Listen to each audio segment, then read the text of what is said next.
Welcome back once again. आज हम अपने इस वीडियो में करेंगे class 9th English Kaveri book की third poem canvas of soil के क्वेश्चन आंसर्स। इसके एक्सप्लेनेशन का लिंक आपको डिस्क्रिप्शन में मिलेगा, तो आप वहाँ से देख सकते हैं। तो चलिए वीडियो स्टार्ट करते हैं। Reflect and respond. Question number 1, work in pair. Discuss what all you see in a garden. Think of the colours you see and where you see them. Share your responses with your teacher. तो जोड़ियों में काम करें। आप बागीचे में देखें आपको क्या दिखाई देते हैं, कौन कौन से रंग दिखाई देते हैं, कहाँ दिखाई देते हैं। इन सारे रिस्पॉन्सेस को अपने टीचर के संग शेयर करें। तो आंसर है, in a garden we see many beautiful and colourful things. बागीचे में हम बहुत सारी सुंदर और रंगीन चीज़ें देखते हैं। There are bright colors like roses, marigold, lilies, and sunflowers in colors such as red, yellow, pink, orange, purple, and white.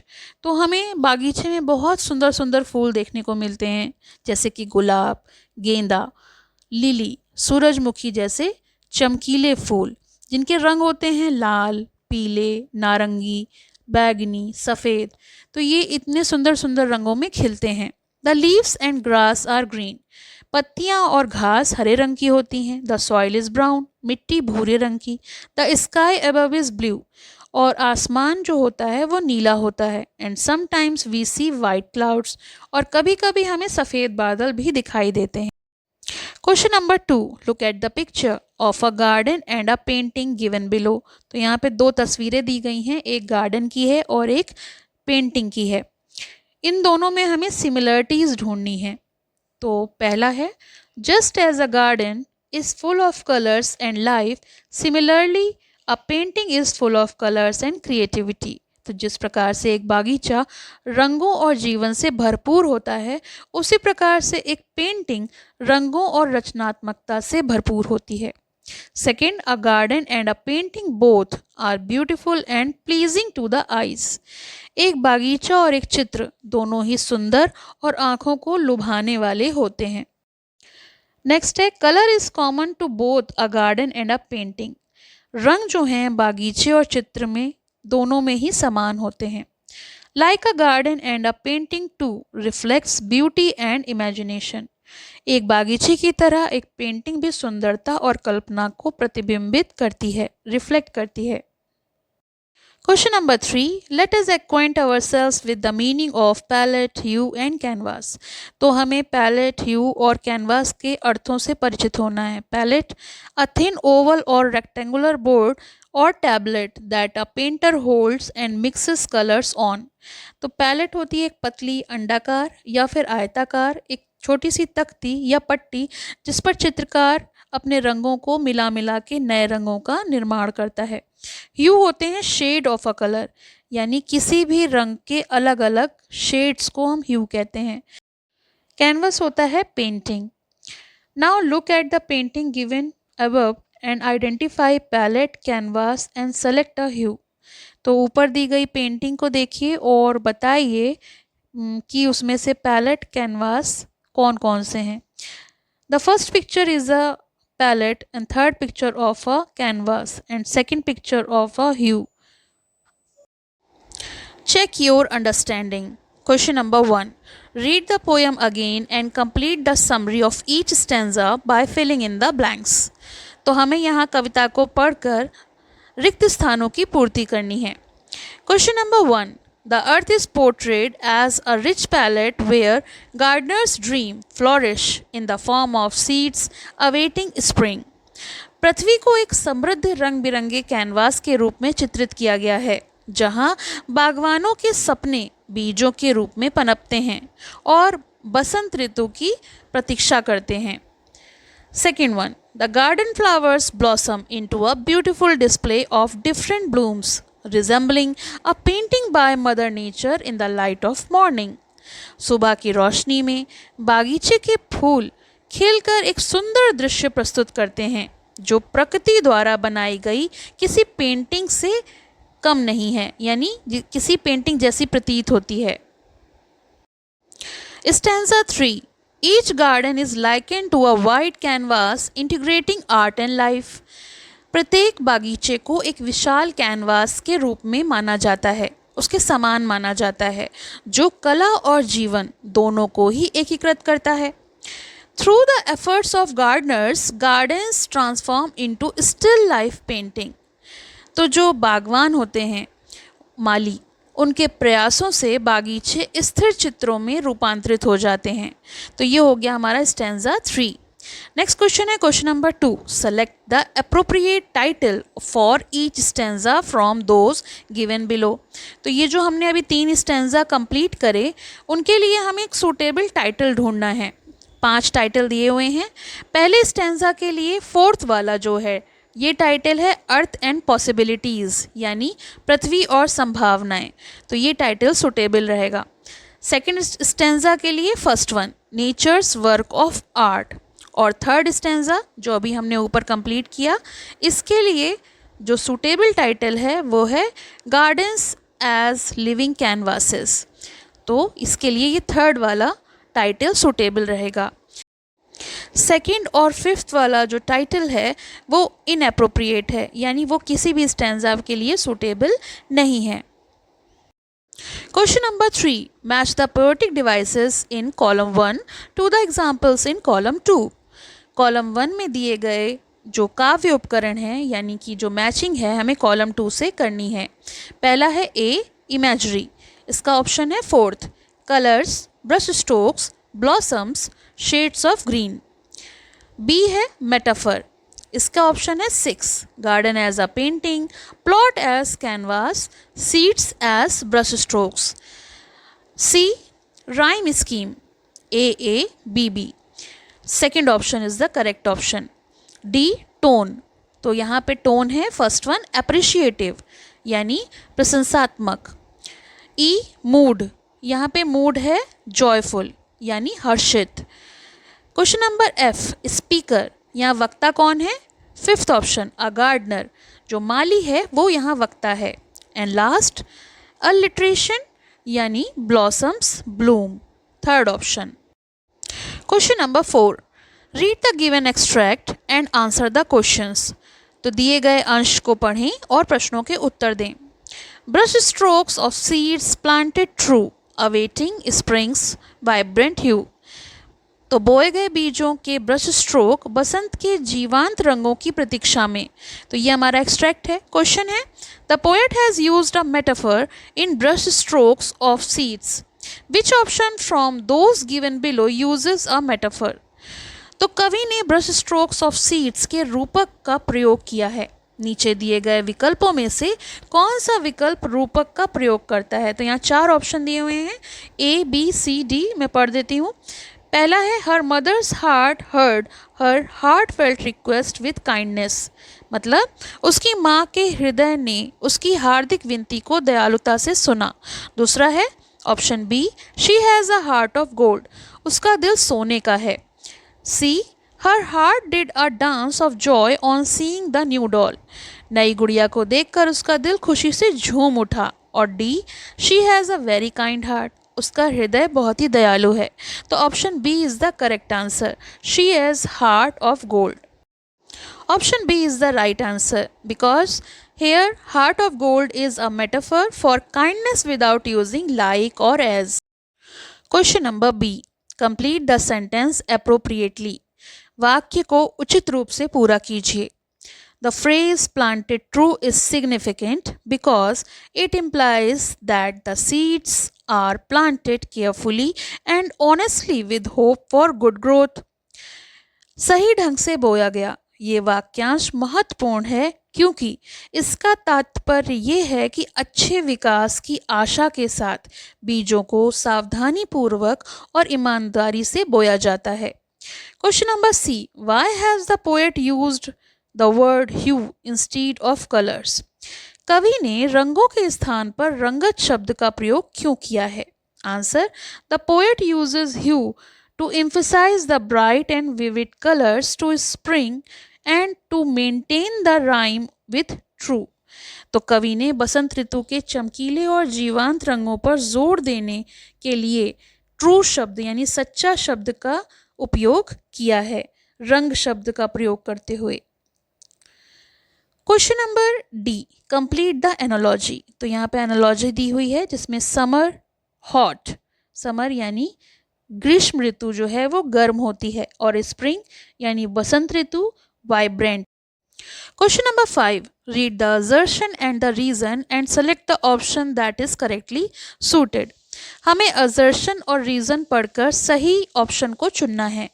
तो यहाँ पे असर्शन दिया है, गार्डनर्स वेट फॉर स्प्रिंग, यानी माली बसंत ऋतु का इंतजार करते हैं। और रीजन है, gardens are worth painting in spring, बसंत ऋतु में बागीचों की चित्रकारी करना सार्थक होता है। तो इसका ऑप्शन जो है वो है A is the right option. Both A and R true, यानी असर्शन और रीजन दोनों ही सत्य हैं।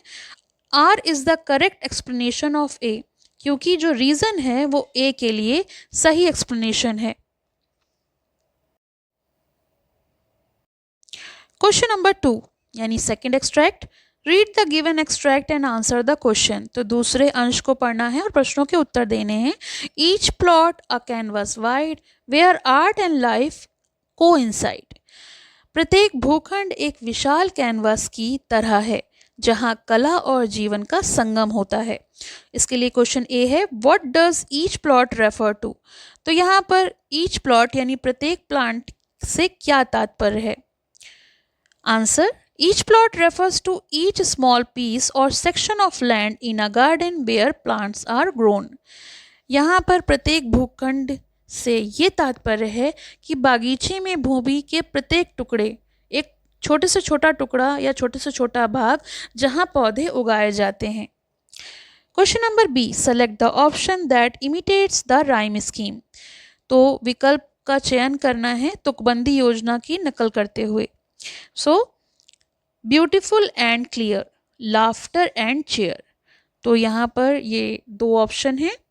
Question number C, select the line that convey gardening blends aesthetic beauty with natural growth. तो यहाँ पर ये ऐसी पंक्ति चुननी है जो ये दर्शाती है कि बागवानी सौंदर्य और प्राकृतिक विकास का मिश्रण है। तो आंसर है where art and life coincide, जहाँ कला और जीवन का संगम होता है। Question number D, complete the following sentence appropriately. तो जैसा कि हमने फर्स्ट एक्सट्रैक्ट में भी एक सेंटेंस कंप्लीट किया था, वैसे ही इस एक्सट्रैक्ट में भी एक सेंटेंस दिया हुआ है जिसने हमें कंप्लीट करना है। The plot is likened to a canvas suggesting that a garden is a place where creativity and nature come together to create beauty. इस भूखंड की तुलना एक कैनवास से की गई है जो ये दर्शाती है कि बागीचा एक ऐसी जगह है जहां क्रिएटिविटी और नेचर मिलकर एक ब्यूटी को क्रिएट करते हैं। Question number E, why has the poet most likely use the word wide instead of long in canvas wide. कवि ने कैनवास वाइड में लॉन्ग की बजाय वाइड यानी चौड़ा शब्द का प्रयोग क्यों किया है, यानी लंबा की बजाय चौड़ा क्यों यूज किया है। Answer, because the wide suggest a broad space for creativity and imagination like a painter's canvas. ऐसा इसलिए है क्योंकि जो वाइड है वो रचनात्मकता और कल्पना के लिए एक विस्तृत स्थान का सुझाव देता है, जैसे कि चित्रकार का canvas. Question number 6, give reasons for the comparisons made by the poet. कवि के द्वारा की गई तुलनाओं के लिए कारण बताइए, रीजन बताने हैं। पहला है, a painter is compare to a gardener because both create beauty using creativity and careful effort. एक चित्रकार की तुलना माली से इसलिए की जाती है क्योंकि दोनों की रचनात्मकता और सावधानी पूर्वक प्रयास से सुंदरता का सृजन होता है। B, a palette is like earth as both hold different colors used to create art and beauty। Palette मिट्टी के समान है क्योंकि दोनों में अलग अलग गुण होते हैं, कला और सौंदर्य की रचना के लिए उपयोग किए जाने वाले रंग। C, the brush strokes are like seeds because both are placed carefully to create a beautiful final result। Brush के स्ट्रोक बीजों की तरह हैं क्योंकि दोनों में एक बात कॉमन है, सुंदर अंतिम परिणाम बनाने के लिए इन्हें सावधानी पूर्वक रखा जाता है। यानी अगर ब्रश स्ट्रोक गलत पड़ते हैं तो भी पेंटिंग खराब हो जाती है, और बीजों को सही तरह से ना बोया जाए तो भी कोई अच्छा रिजल्ट नहीं मिलता। तो फाइनल रिजल्ट अच्छा हो, इसके लिए इन दोनों को कंपेयर किया गया है। D, a canvas is similar to a garden plot as. Canvas एक बागीचे के भूखंड के समान है, क्योंकि यानी यहाँ कैनवास और गार्डन प्लॉट को सेम कहा गया है। इसका रीज़न है बोथ आर एम्प्टी स्पेसेस, दोनों ही खाली स्थान हैं, where art and creativity take shape, जहाँ पर कला और रचनात्मकता आकार लेती है। जैसा आप चाहें उसमें एक सुंदर आकार दे सकते हैं। Question number 3, answer the following questions. निम्नलिखित प्रश्नों के उत्तर दीजिए। Question number 1, how does the metaphor brush strokes of seeds enhance the understanding of gardening as an art form. बीजों के ब्रश स्ट्रोक, ये बात बागवानी को एक कला के रूप में समझने में सहायक कैसे होती है। Answer, the metaphor presents seeds as the strokes of a painter's brush.